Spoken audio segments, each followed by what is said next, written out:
PF suspeita de vazamento em operação contra aliado de Alcolumbre. Aliado de Alcolumbre não estava em casa quando a PF chegou. O procurador ligou para a esposa de principal alvo 18 minutos antes da operação. Notícia do Metrópolis, na coluna da Manuela Alcântara, pelo Pablo Giovanni. Olha, o que eu estava mostrando? Um desembargador vazou informação para um grupo que atuava na Alerj e tinha ligação com o Comando Vermelho. E agora você tem uma suspeita da Polícia Federal de que houve um vazamento para um aliado do Alcolumbre.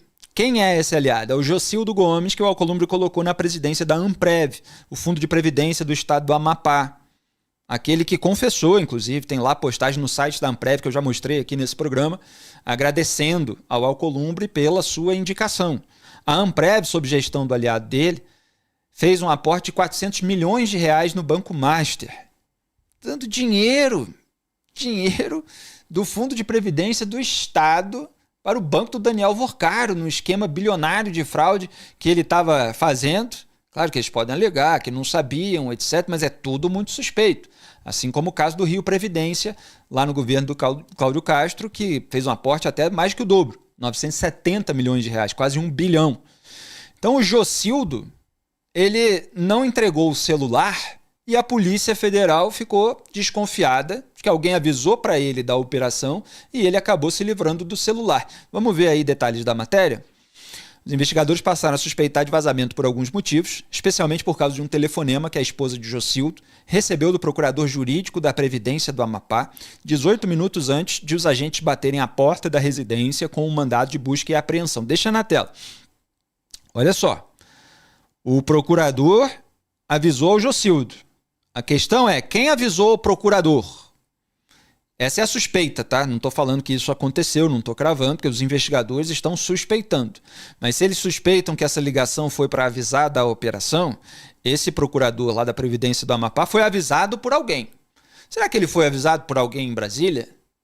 E se foi um político? Quem é que avisou ao político? A gente está falando de Davi Alcolumbre, do centrão do Congresso Nacional.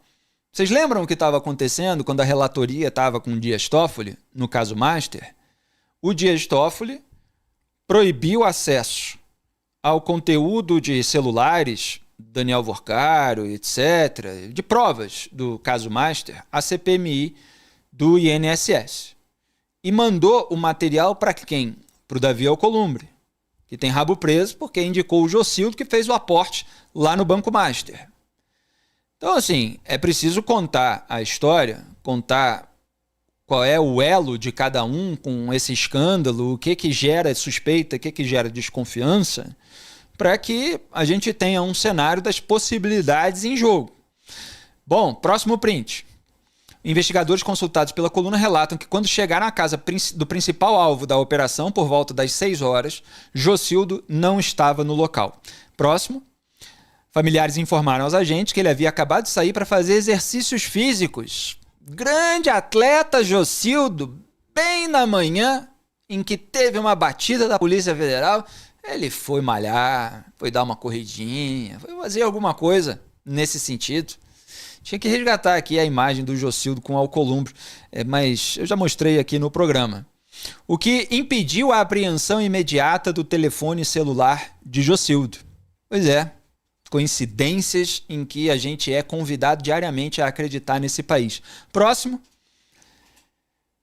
Quando Jocildo retornou, a PF constatou que o aparelho entregue pelo aliado de Alcolumbre havia sido recentemente habilitado para uso e não tinha mensagens, fotografias nem registros de contatos, o que chamou a atenção dos investigadores. Quanta coincidência, não é mesmo? A batida da polícia lá, o cara entrega ele saiu na hora, quando volta entrega um telefone que é novo, tem nada aí, acabei de fazer a habilitação. Ao ser questionado, Jocildo afirmou que havia entregado o celular que usa no dia a dia a um amigo, identificado pela PF como Mauro Júnior, procurador jurídico da Amapá Previdência. Próximo. Segundo Jocildo, o aparelho foi levado até Mauro para o conserto de uma rachadura na traseira do dispositivo. Você vê que o nível das coincidências vai aumentando. É incrível, né? Bem no dia da batida, o celular tinha ido para um amigo, porque Por coincidência também, estava com uma rachadura na traseira do dispositivo. E veja bem, Jocildo deve ser um sujeito muito zeloso. Olha aqui, estou aqui com o meu celular. Muito zeloso pela integridade do celular. Se tiver uma rachadura, peraí, tem que mandar aqui para alguém dar uma verificada, etc. Quanta coincidência. Explicação que não convenceu os investigadores. Ainda bem, né? Ainda bem que esses investigadores são espertos. Após contato, Mauro foi à casa do então presidente da Previdência para entregar o aparelho alvo da diligência. E aí, em que estado que chega esse aparelho, né? Essa é uma questão que os investigadores vão ter que mostrar para a gente. A PF também aponta outra evidência que reforça a suspeita de vazamento. Às 5h42 do dia da operação, pouco antes da chegada dos agentes, Mauro ligou para a esposa de Jocildo. Então, tá aí um resuminho, né, do que aconteceu, mas a gente está vendo caso de vazamento lá no Rio de Janeiro, com alerta para as pessoas que seriam alvos da operação. E aqui uma suspeita de vazamento nessa mesma linha. Um alerta que teria feito com que o celular, pelo menos, não estivesse lá com o conteúdo devido. Olha aí, obrigado, produção. Você tem aí no meio o Jocildo e do lado dele o Davi Alcolumbre. É bom esquecer a outra pessoa, que não estou aqui envolvendo na história, mas essa é uma foto. E esse no meio é o Jocildo. Jocildo estava fazendo exercícios físicos. Olha aí a pinta do Jocildo de marombeiro, de grande atleta corredor. Fica realmente muito difícil acreditar em toda essa série de coincidências. Próximo print, não, a gente vai pro... Assim, antes de passar pro Hugo Mota, o que é preciso lembrar sobre o Alcolumbre?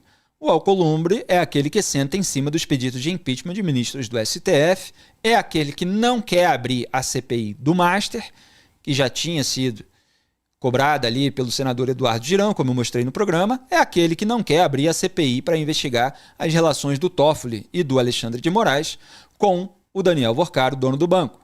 Esse é o Davi Alcolumbre, o primeiro exemplo de rabo preso. Vamos para o outro exemplo de rabo preso.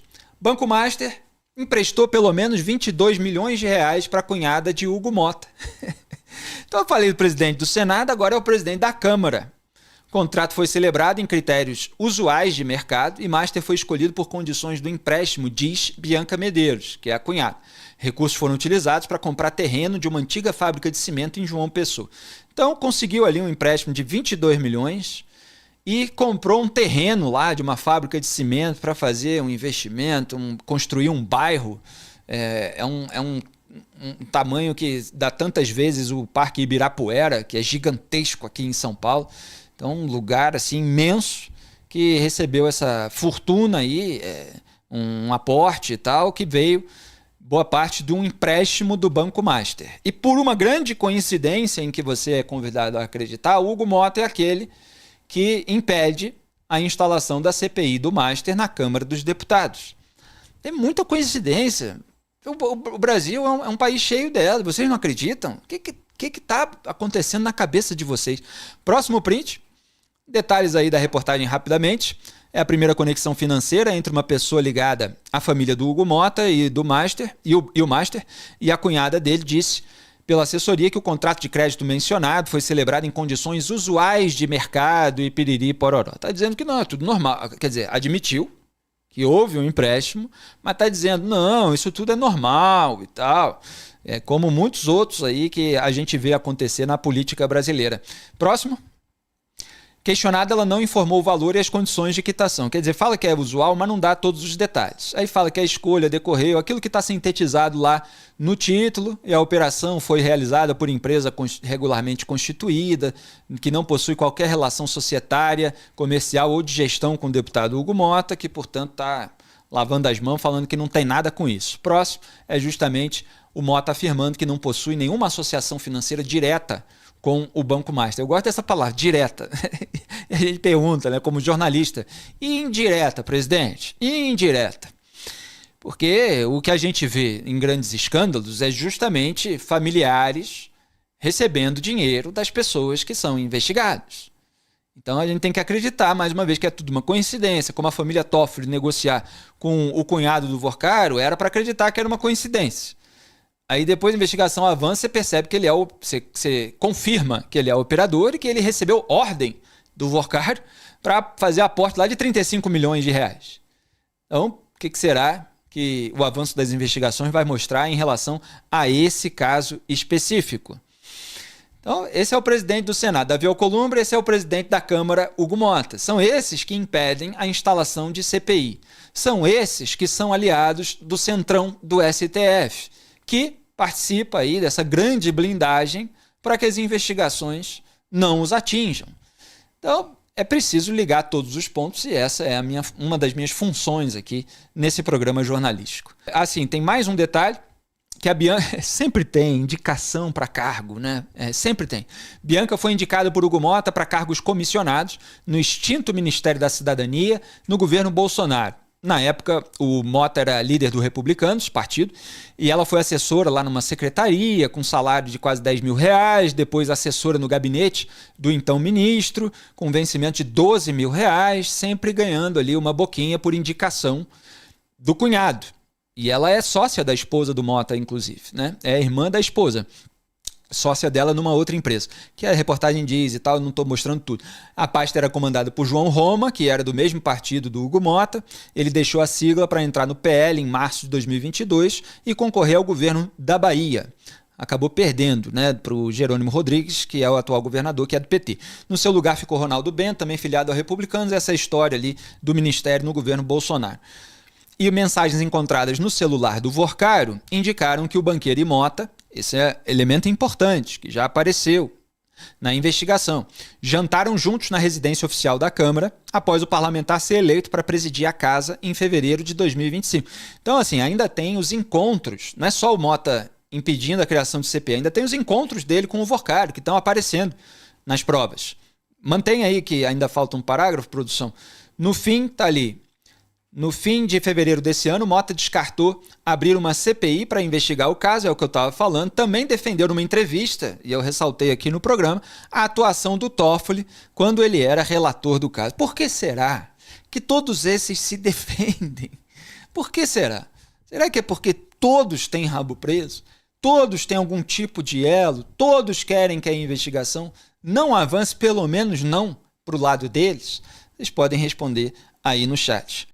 O vídeo que você acabou de assistir é um corte do programa Análise dos Fatos, transmitido ao vivo às segundas e sextas às 12 horas e terças, quartas e quintas às 18. As íntegras ficam disponíveis na aba Ao Vivo do meu canal de YouTube e os cortes na aba Vídeos. Curta, compartilhe e seja membro do canal para ajudar a manter esse programa no ar. Obrigado.